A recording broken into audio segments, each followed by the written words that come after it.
거죠. 아니고 아침 잊어버리는 아침이거든요.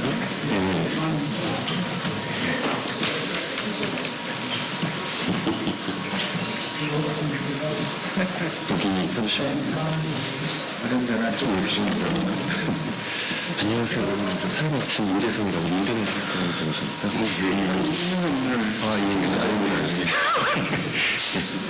이현 의원님 여기 와주시고요. 이거 수고하셨습니다.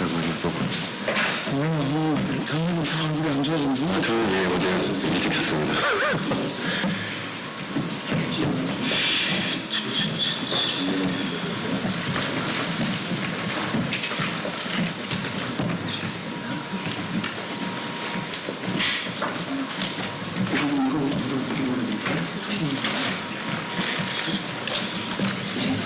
여기 20분부터 예정됐던 기자회견 시작하도록 하겠습니다. 베트남 전쟁 시기 대한민국 국군에 의한 민간인과 파병 군인에 대한 인권 침해 사건을 진실 규명하는 특별법 발의 기자회견 시작하겠습니다. 사회를 맡은 저는 민주사회를 위한 변호사 모임 베트남전 진실 규명을 위한 TF에서 단장으로 활동하고 있는 임재성 변호사라고 합니다.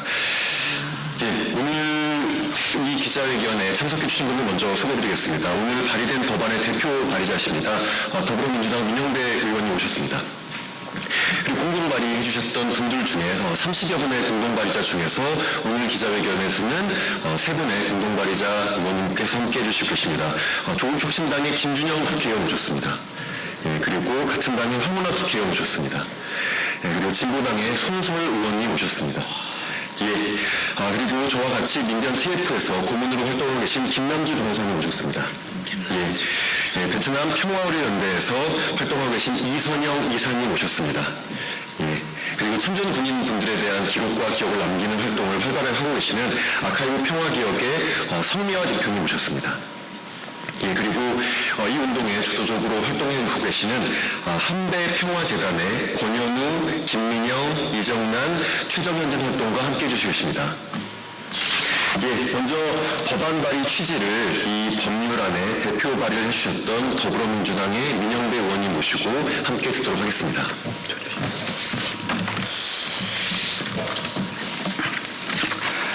더불어민주당 민영배입니다. 제가 이 왼쪽 가슴에 호아스라는 꽃 배지를 달고 있습니다. 베트남에서 이 꽃은 생명의 꽃이자 죽음과 함께하는 꽃으로 불리는데 아픔 속에서도 피어나는 희망을 상징합니다. 오늘 여기 다른 세 분을 비롯해서 30명이 함께 이 법안 발의에 참여하고 계시는데요. 이분들 모두 가슴에는 이 같은 꽃이 피어 있을 것으로 믿습니다. 베트남에서 희망을 상징하는 꽃은 대한민국에서도 희망을 상징하는 것이 저는 바람직하다고 봅니다. 지금 저희들이 발의한 베트남전 진실규명법은 20대, 21대 국회에서 발의했지만 결국 본회의에서 가결되지 못하고 폐기되고 말았습니다. 세 번째입니다. 이번에는 실수가 없기를 바랍니다. 이번에는 꼭 달라져서 이 법안이 제정되기를 염원합니다. 베트남전 진실규명법은 베트남 전쟁 시 발생한 민간 학살과 파병 인권 침해 사건의 진실을 밝히기 위한 법안입니다. 이번 특별법안은 과거 법안들은 좀 다릅니다. 처음으로 파병 군인 인권 침해 진상 규명 조항을 부과했습니다. 담아냈습니다. 이번 22대 국회는 이전과는 다르다는 것을 분명하게 보여줬으면 좋겠습니다. 꼭 통과시킵시다. 우리가 한번 힘을 모아서 해봅시다. 살가지 뜯겨나가는 고통을 당한 베트남 민간 학살 피해자들에게 그리고 전쟁의 부당한 폭력과 트라우마로 지금도 고통받는 파견군인들에게 아픔과 고통을 이겨내고 희망이 피어나도록 힘을 봅시다. 이제 꽃피는 봄이 반년쯤 뒤면 다시 올 겁니다. 반드시 이 꽃 소식과 함께 특별법 통과 소식을 양국의 피해자와 주권자 시민께 전할 수 있도록 최선을 다하겠습니다. 고맙습니다. 이 법안이 갖고 있는 여러 특징이 있습니다. 그 중에 하나가 가해국으로서 가해국의 책임을 묻는 법안이라는 특징을 갖고 있습니다. 그래서 사실 다수의 지지를 받아야 하는 국회의원들에게는 일종의 부담이 있는 것도 사실입니다. 말씀해 주셨던 것처럼 20대, 21대 국회에서도 다수의 의원들이 이 법안의 취지에는 공감하면서도 선뜻 공동 발의자로 참여하기엔 주저하셨던 것들이 있었던 것이 사실입니다. 그럼에도 불구하고 용기를 내어서 우리의 가해 역사를 온전히 들여다보자라고 이 공동 법안에 함께 해주셨던 두 분의 의원님의 연대 발언을 듣도록 하겠습니다. 먼저 조국혁신당의 황운하 의원님 모시고 말씀 듣겠습니다.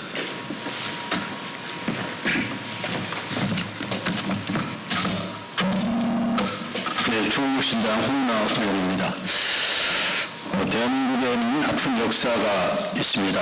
나라를 빼앗기며 잃어버린 이름들이 있습니다. 전쟁과 분단을 겪으며 잃어버린 가족들이 있습니다. 우리는 역사를 잊지 않으려고 노력합니다. 다시는 비극이 일어나지 않도록 진실을 밝히고 시비를 가리려 합니다. 우리나라와 같은 아픔을 가진 나라가 있습니다. 바로 베트남입니다. 종전 50년이 지났음에도 베트남 전쟁의 상흔은 남아 있습니다. 베트남 민간 피해자들과 전쟁 트라우마에 시달린 대한민국 파병 군인들에게 이제는 대한민국이 그 상처를 치유해야 할 때입니다. 우리는 아픈 역사의 진실을 쫓으며 수많은 방해에 부닥친 경험도 있습니다. 하나같이 지금 와서 들춰기는 것이 무슨 도움이 되냐는 논리였습니다. 하지만 그 논리는 틀렸습니다. 역사의 진실을 밝히는 것은 미래의 공동체를 건강하게 만드는 일입니다. 진실과 정의는 미래를 위한 백신입니다. 베트남전 진실규명법은 베트남 민간 피해자들뿐만 아니라 대한민국의 미래를 위해 필요한 법입니다. 정의를 바로 세우고 피해자들에게 위로와 희망을 전달할 수 있기를 바랍니다.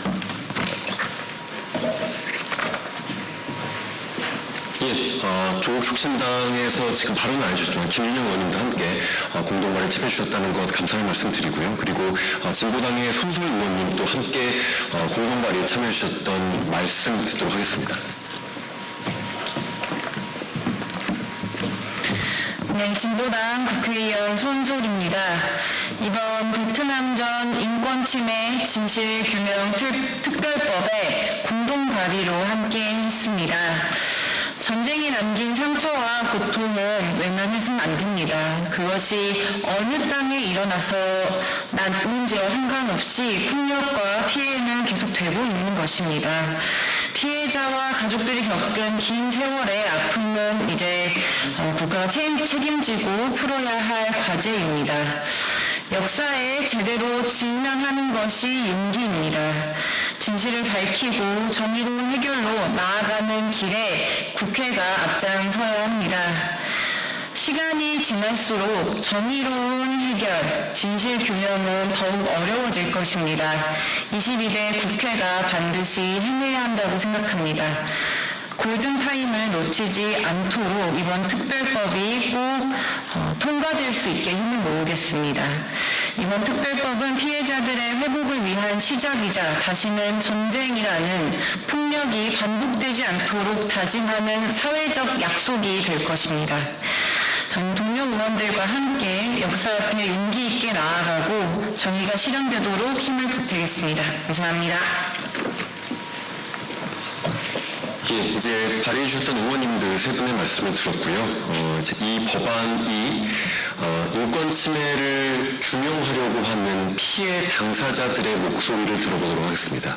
이 법안은 말씀해 주셨던 것처럼 기존에 발의됐던 법안과는 본질적으로 다른 차이점을 가지고 있습니다. 그것이 기존에 발의했던 법안들은 베트남 전쟁 시기에 민간인 학살의 피해자, 민간인 학살뿐만 아니라 다른 인권 침해 피해자인 베트남 분들의 희망과 염원을 담아서 그것에 대한 진실 규명을 하는 내용들이 하나 있고, 또 다른 부분들은 파병 군인들이 이 전쟁을 수행하는 과정에서 겪은 인권 침해 문제에 대한 진실 규명을 하는 것이 또 다른 측면입니다. 먼저 베트남전 민간인 학살의 피해자로서 한국 사회에서 계속 자신의 피해를 호소해오고 진실규명과 사과를 요구해온 1968년 2월 베트남 중부 하미 마을에서 자신의 가족들을 모두 잃고 자신도 한국군에 의해서 큰 중상을 입었던 오웬 티탄 선생님이 이 법안 발의에 대해서 연대와 응원의 말씀을 전해주셨습니다. 그것을 한백평화재단의 활동가가 대독하도록 하겠습니다.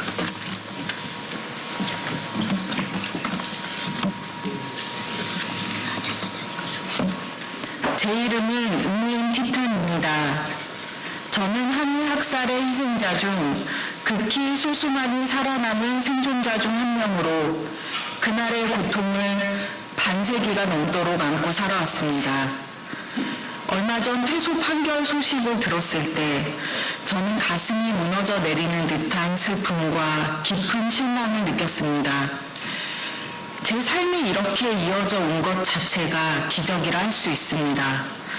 전쟁 속에서 태어나 학살을 겪고도 살아남았으며 한국까지 여러 차례 찾아가 제 진실을 직접 전할 수 있었으니까요. 저는 한국의 법정과 국회 앞에 서서 제 마음을 다해 생각을 전하고 경청을 호소했습니다. 그날 법정에서 많은 분들이 우리의 이야기에 귀를 기울이고 함께 공감하며 지지해 주셨습니다. 그때 저는 이렇게 생각했습니다. 이번에는 희망이 있겠구나. 이번에는 정의가 실현되겠구나. 이번에는 진실화해위원회가 반드시 조사를 열겠구나. 하지만 모든 것은 다시 제자리로 돌아가고 말았습니다. 법원은 무책임한 이유를 내세워 조사를 거부했고 한미학살의 피해자인 우리와 오랫동안 함께해준 한국의 여러 단체들의 노력을 외면했습니다. 저는 그들이 정말로 냉혈인간 같다고 생각했습니다. 차가운 돌덩이, 무감각한 쇳덩이처럼 피해자들의 호소에 전혀 마음을 움직이지 않았습니다. 정의도, 인권도, 재판부와 한국 정부에게는 아무 의미가 없는 듯 보였습니다. 많은 순간 이제 이 여정을 여기서 끝내야 하나 싶었습니다. 2번의 재판에서 번번이 거절당했으니 지쳐버렸습니다. 제게 남은 시간도 많지 않습니다. 그럼에도 저는 제 자신에게 이렇게 말합니다. 그래도 계속해야 한다. 끝까지 버텨야 한다. 진실이 인정받는 그날까지 저는 안심할 수 없습니다. 저 자신을 위해서도, 그리고 이미 세상을 떠난 영혼들을 위해서도. 그리고 저는 한 가닥 희망을 남깁니다. 이번에 국회에서 발의되는 베트남전 진실규명 특별법이 진실을 인정하고 정의를 실현하는 새로운 문을 열어줄 수 있기를 바랍니다. 하미마을에서 오웬 티탄. 하미마을의 오웬 티탄 선생님께서 재판에서 패소했던 내용들이 자신의 편지에 담겨 있습니다. 저는 이 법안이 그 어느 때보다 통과될 가능성이 크다고 생각합니다. 지금 여기는 입법부지만 사법부와 행정부의 결정들 때문에 그런데요. 첫 번째로 사법부에서는 폭리마을이라고 하는, 지금 편지를 교독했던 학살과는 좀 다른 사건이지만 폭리마을에 대한 민간인 학살을 인정하는 판결이 1심과 2심에서 모두 선고되었습니다.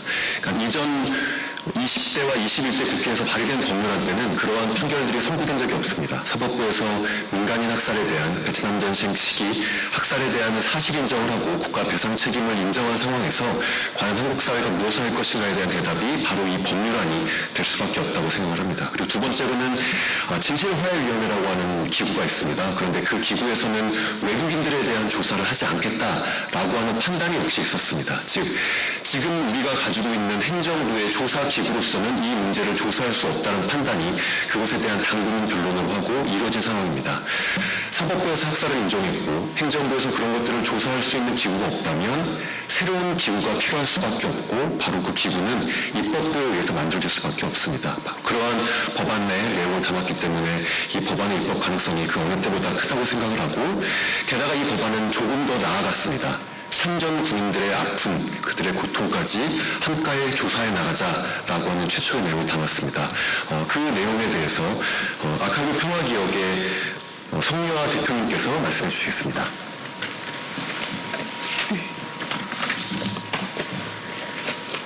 네, 베트남 전쟁 참전군인을 만나고 있습니다. 그의 이야기를 들으며 뒤늦게 이 전쟁의 실상을 마주합니다. 국가는 전쟁 동원을 위하여 무엇을 했나? 전장 곳곳에서 무슨 일들이 일어났는가? 전쟁에 다녀온 병사들은 어떤 삶을 살아야 했는가? 혹은 죽음을 맞아야 했는가? 미처 살피지 못한 수많은 일들이 있었다는 사실을 뒤늦게 깨닫습니다.